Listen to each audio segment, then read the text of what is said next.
നീ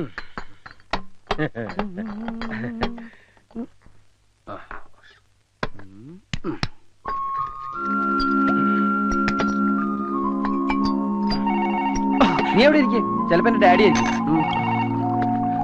ഹലോ, അനിയൻകുട്ടിയുടെ വീടല്ലേ? Wrong number. Police station ആണെന്ന് തോന്നുന്നു. ഈയിടെയായി റോങ് നമ്പർ ഒത്തിരി വരുന്നുണ്ട്. നീ ഇതിന്നൊന്നും എടുത്ത് പിടിപ്പിച്ചേ. പ്രേമനൈരാശ്യത്തിന് പറ്റിയ വരുന്ന. എനിക്കിത് ശീലമില്ല. ഇങ്ങനെയല്ലേ ശീലം ആവണത്? അവൾ ഇതുവരെ വിളിച്ചില്ലല്ലോടാ.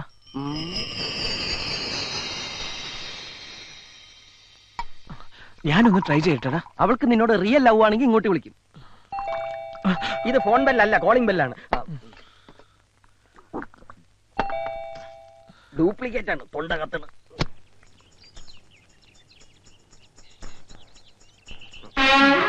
നിക്കടാ അവിടെ. ഇവൻ ഇത്തിരി കുഴിത്തുരുമ്പാ. മുമ്പ് ഒരിക്കലും എന്നെ കണ്ടപ്പോ ഓടി. നീ എങ്ങോട്ടേ ഓടിയത്? അത് പിന്നെ ഇതാരാന്ന് എനിക്ക് മനസ്സിലായോ? ഇല്ല. കൊച്ചു കുറുപ്പിന്റെ അച്ഛൻ. ഞാൻ ആരാണെന്ന് മനസ്സിലായോ? മറ്റേ പെണ്ണിന്റെ തന്ത. വാടാ അനിയൻകുട്ടി, ആ തടിയും മേനോനും കൂടെ അവന്റെ അച്ഛനും വന്നിരിക്കുന്നു. അനിയൻകുട്ടി, നീ എന്തിനാ വെപ്രാളപ്പെടുന്നേ? എനിക്കല്ലേ പ്രശ്നം. ഞാനല്ല തടിയന്റെ വീട്ടില് നീയാന്ന് പറഞ്ഞു പോയത്. ഇപ്പൊ എല്ലാം പൊളിയും. എന്റെ കർത്താവേ, ഞാനൊന്ന് ധൈര്യം കൂട്ടട്ടെ.